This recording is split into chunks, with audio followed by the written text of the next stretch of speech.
تو ماحول کی وجہ سے بچہ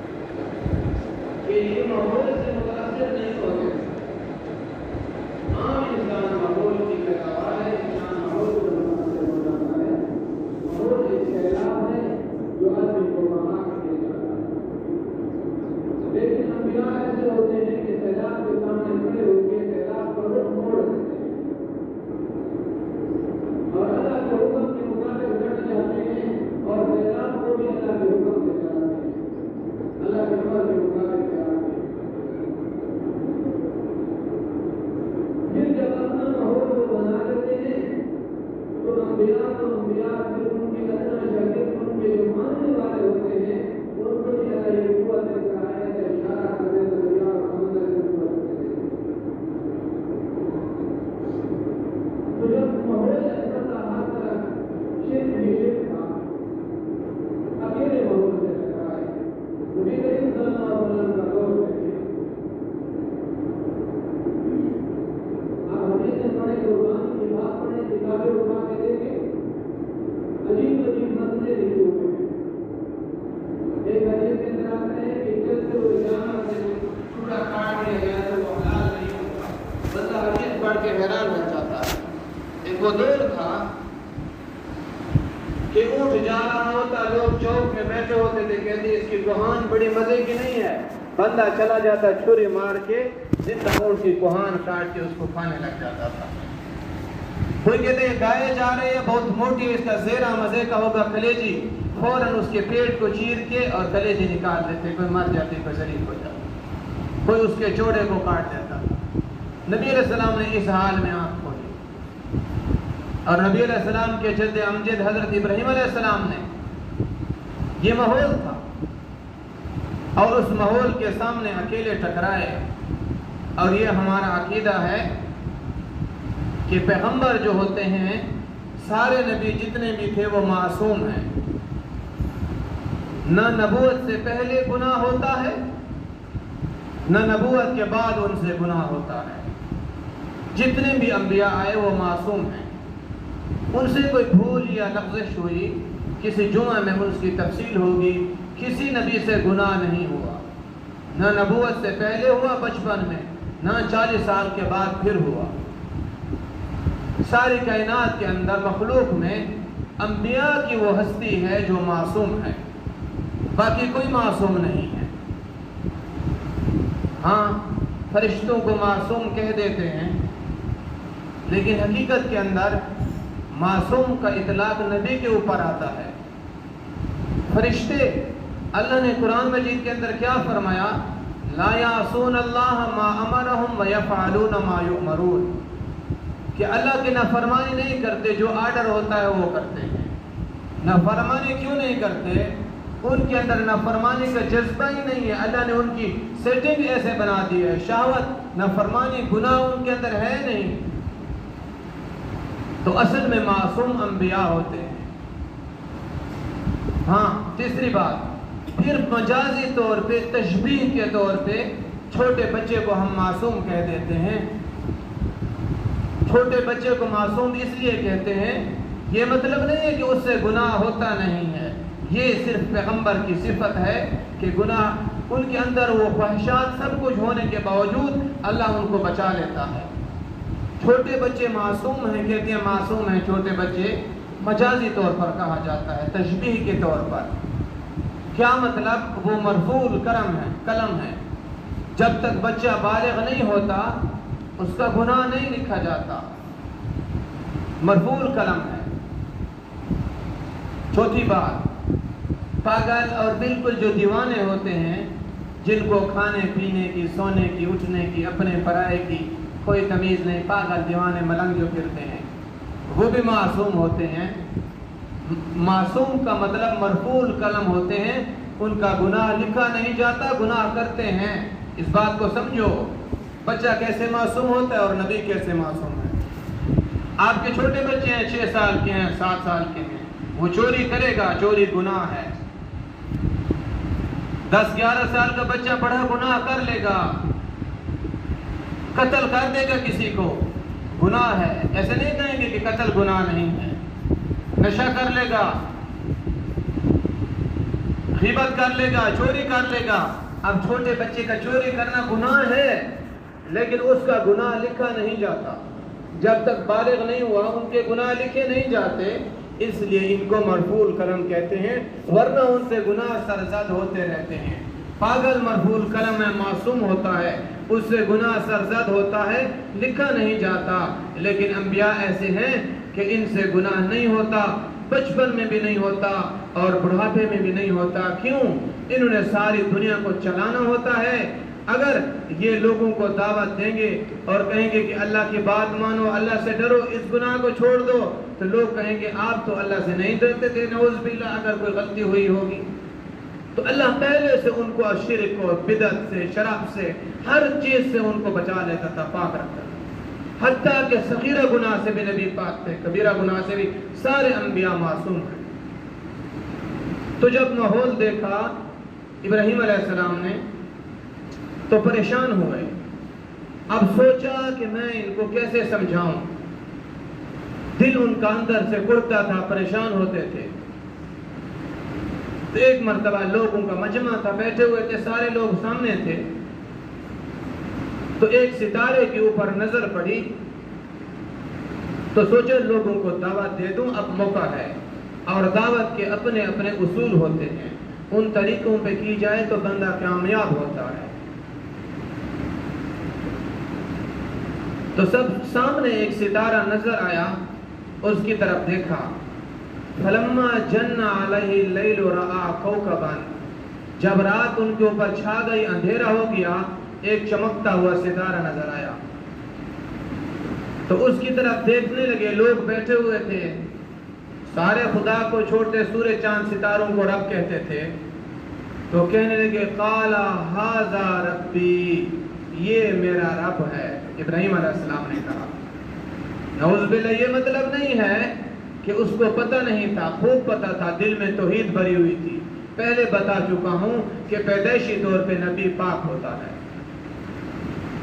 لیکن یہ کیوں کہا؟ عربی میں اس کو کہا جاتا ہے ارخاء عنان، دشمن کی مہار ڈھیلی کرنا۔ دعوت کا ایک انداز ہے، جس ماحول میں بیٹھو تو تھوڑی سی ان کی بات چھیڑ دو تاکہ آپ کی بات کو ویلیو دیں، توجہ دیں، پھر اپنی بات چلاؤ۔ تو جب دیکھا تو ھذا ربی، یہ میرا رب ہے، تو لوگوں نے دل میں کہا کہ اس نے بھی مان لیا ہے ستارے کو رب۔ فلما افل قال لا احب الآفلین، اور تھوڑی دیر کے بعد ستارہ غروب ہو گیا تو کہنے لگے میں تو غائب ہونے والوں سے محبت نہیں کرتا، یہ کیسے رب ہے؟ میں بیٹھا ہوا ہوں، ہمارا رب غروب ہو گیا ہے، چھپ گیا ہے۔ لوگوں کے دلوں میں کچھ بات بیٹھ گئی، یار بات تو ٹھیک کہتا ہے، ہم اس کو رب مانتے ہیں، اور ہم بیٹھے ہوتے ہیں، ستارے اب نہیں ہیں، جمعے کی نماز ستارے نظر نہیں آتے، لوگ لڑیں گے، کھانا پئیں گے، دعا مانگیں گے، رب کہاں ہے؟ تو کچھ بات دل میں بیٹھ گئی، ابراہیم علیہ السلام کا کچھ ماحول بن گیا دعوت کا۔ پھر دوسرے موقع پہ چاند کو دیکھا، فلما رأى القمر بازغا قال ھذا ربی، جب چاند کو دیکھا چمکتا ہوا تو پھر کہا یہ میرا رب ہے۔ تو پھر لوگ متوجہ ہوئے، پہلے لوگوں کو کچھ نہیں کہا کہ تم غلط ہو، صرف اتنا کہا لا احب الآفلین، میں غائب ہونے والوں میں کے ساتھ محبت نہیں کرتا۔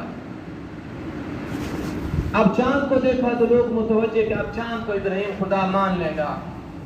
فلما افلا، جب وہ غائب ہوا، غروب ہوا، تو کہنے لگا لئن لم یہدنی ربی لأکونن من القوم الضالین، اگر رب مجھے ہدایت نہ فرماتا تو میں بھی گمراہ لوگوں میں ہو جاتا۔ اشارہ دے دیا کہ تم گمراہ لوگ ہو، اس چاند کی عبادت کرتے ہو، اس کو خدا مانتے ہو، یہ تو چھپ گیا ہے، انسان بیٹھے ہوئے ہیں، کیسا خدا ہے؟ اب تھوڑی سی چوٹ ان کو لگا دی۔ تیسرا موقع آیا تو پھر فلما رأى الشمس بازغة قال ھذا ربی ھذا اکبر، سورج کو دیکھا تو یہ تو چاند سے بھی زیادہ چمک رہا ہے۔ اس کو جب دیکھا تو کہنے لگا یہ میرا رب ہے اور یہ سب سے بڑا ہے، مطلب باقی جتنے ستارے تھے ابراہیم علیہ السلام نے دیکھے تھے، مشتری ہے، زہرہ ہے، سارے ستاروں یہ بڑا ہے۔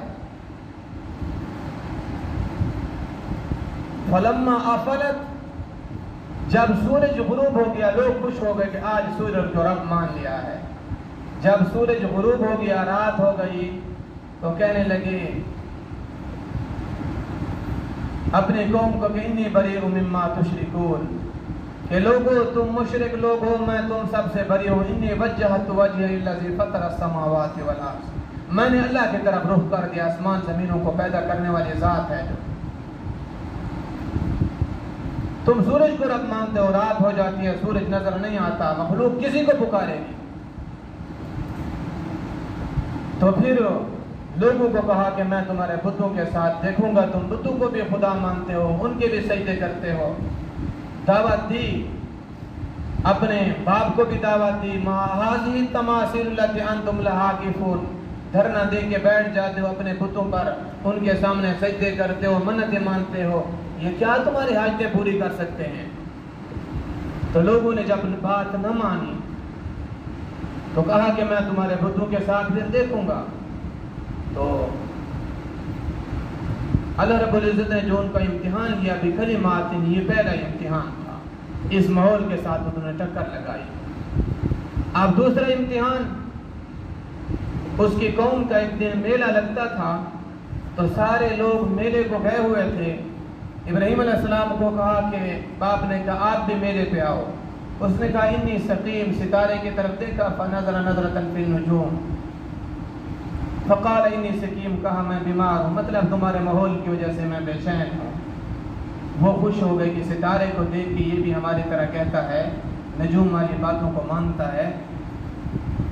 بہرحال وہ لوگ میلے کو گئے تھے، ابراہیم علیہ السلام گئے تو سارے بت کھڑے ہوئے ہیں اور ان کے سامنے کھانے پڑے ہوئے ہیں، حلوے پڑے ہوئے ہیں، چیزیں پڑی ہوئی ہیں۔ لوگ میلے کو جاتے، کھانے رکھ کے جاتے تھے، واپس آتے پھر برکت کے لیے ان کو کھاتے تھے کہ یہ بتوں کے بچے ہوئے ہیں۔ ابراہیم علیہ السلام چلے گئے، ہتھوڑا لے کے وہاں پہنچے تو بتوں کو مخاطب ہو کے کہنے لگے کہ تم ان کھانوں کو کھاتے کیوں نہیں ہو؟ کوئی جواب نہیں آیا، سناٹا تھا، بت کے بت کھڑے ہوئے تھے۔ ما لکم لا تنطقون، کہنے لگے تم بولتے کیوں نہیں ہو؟ یہ تمسخر کے طور پر، مذاق کے طور پر کہہ رہے تھے کہ تمہیں لوگ خدا مانتے ہیں، تم بول نہیں سکتے۔ کلاڑی اٹھائی اور سب کو زور زور سے ٹکڑے کرتے کرتے کرتے کرتے فجعلہم جذاذا، ان کو ٹکڑے ٹکڑے کر دیا۔ الا کبیر لہم لعلہم الیہ یرجعون، ان کے بڑے کو چھوڑ دیا، لعلہم الیہ یرجعون، تاکہ لوگ ابراہیم علیہ السلام کی طرف سے رجوع کریں، اس کے دین کی طرف آئیں کہ ہمارے خدا خود بخود مر گئے، اپنی جان نہیں بچا سکتے، ابراہیم کا دین ٹھیک ہے۔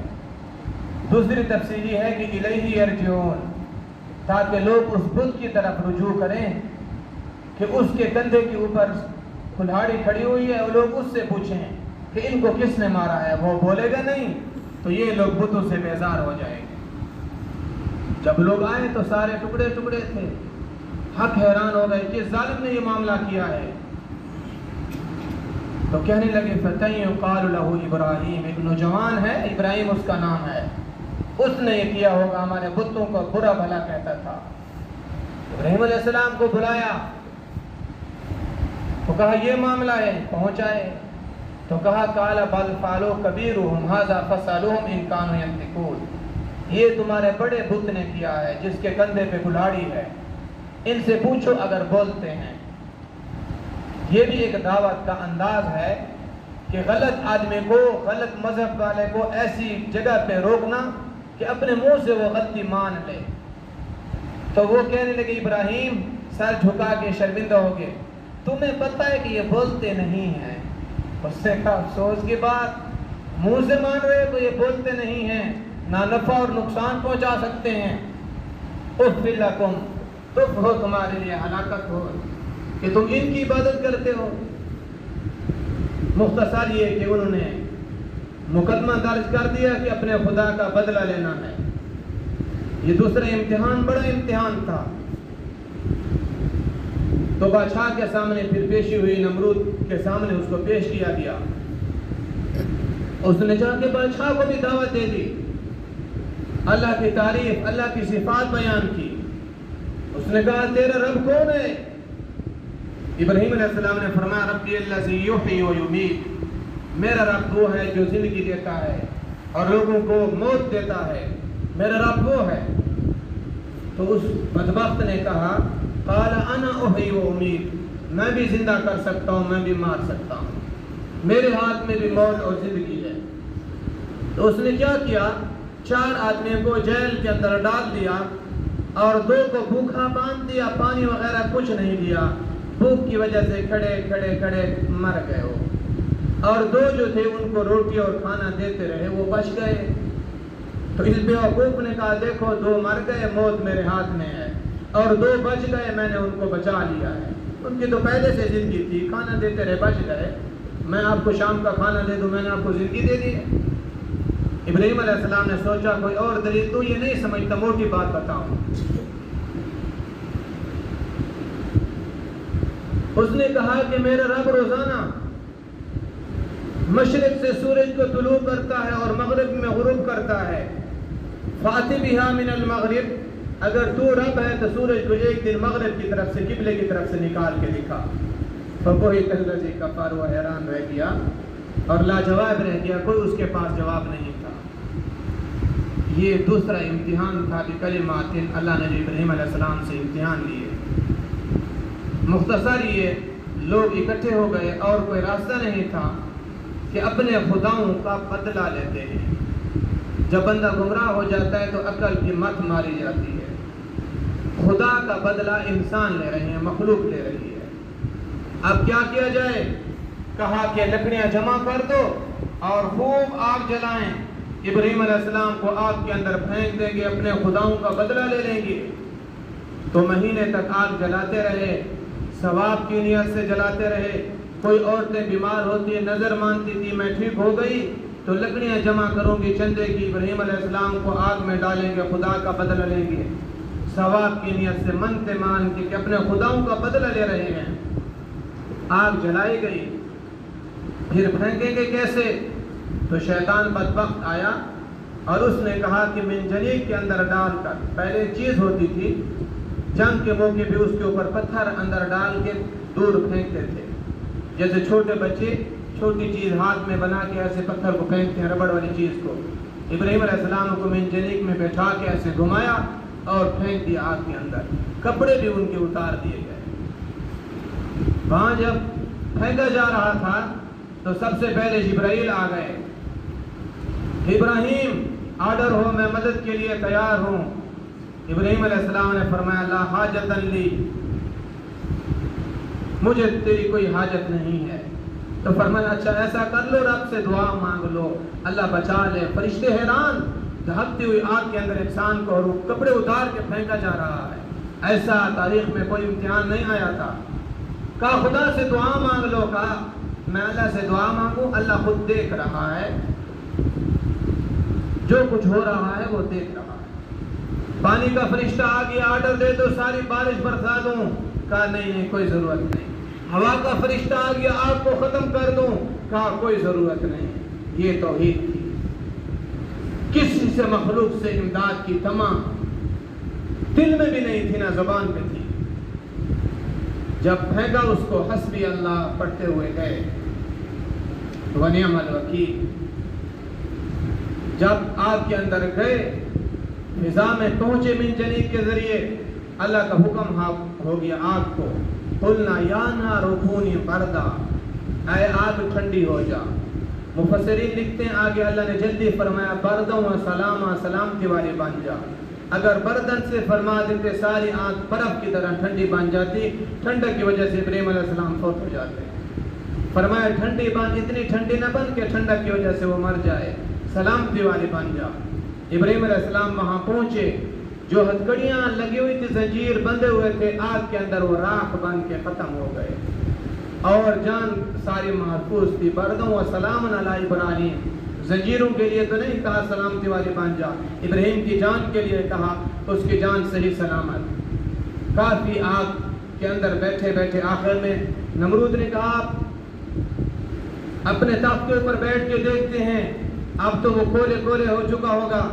جب اوپر سے دیکھا تو آگ کے اندر ابراہیم علیہ السلام ہے اور جبرائیل علیہ السلام باتیں کر رہے ہیں، مسکرا رہے ہیں۔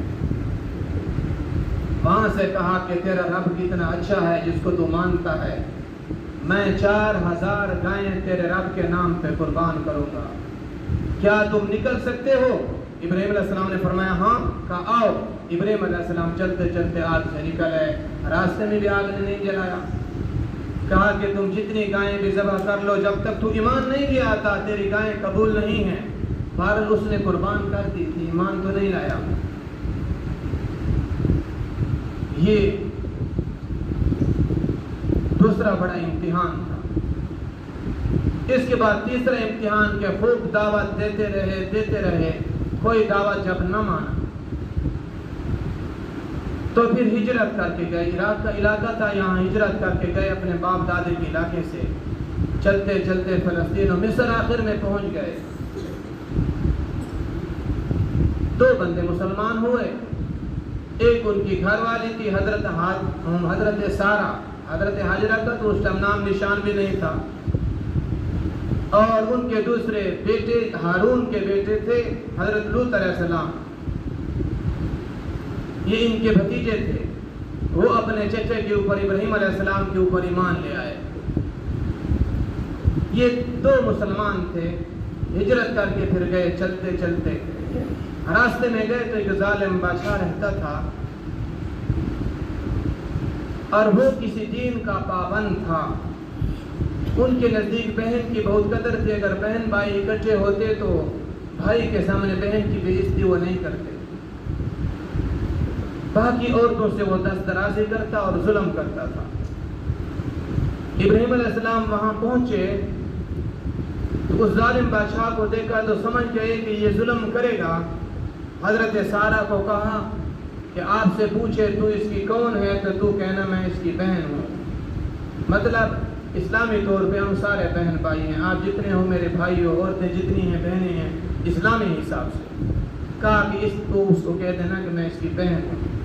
جو بہن کہہ دیتا وہ کچھ نہیں کرتا، بیوی یا کوئی اور ہوتی تو پھر وہ ظلم کرتا۔ جب اس نے بہن کا کہا تو پھر بھی ان کا حسن تھا حضرت سارہ کا، تو وہ بے صبرہ ہو گیا، پھر بھی اس نے ہاتھ بڑھانے کا ارادہ کیا، اس کے ہاتھ شل ہو گئے۔ ادھر سارہ حضرت سارہ نماز کے لیے کھڑی ہو گئی، 2 رکعت حاجت پڑھی اور اللہ سے دعا مانگی۔ فتح الباری میں دعا لکھی ہے کہ اللہ تجھے پتہ ہے اپنے خاوند کے علاوہ میں نے اپنی عزت کی حفاظت کی ہے، کسی مرد کو قریب نہیں آنے دیا، اگر میں سچی ہوں تو اس بدبخت کو کافر کو میرے اوپر مسلط نہ ہونے دو۔ اس نے ارادہ کیا، اس کے ہاتھ پاؤں شل ہو گئے۔ کہا کہ اس کو نکالو، یہ تو کوئی شیطان ہے۔ پھر ہاتھ پاؤں ٹھیک ہوئے، دوسری مرتبہ پھر ارادہ کیا، پھر پاؤں اس کے زمین میں دھنسنے لگے۔ پھر عقل میں بھی کوئی بات بیٹھی کہ میں تو شیطان کہہ رہا ہوں، یہ تو نماز پڑھ رہی تھی، شیطان تو نماز نہیں پڑھتا۔ 3 مرتبہ ارادہ کیا لیکن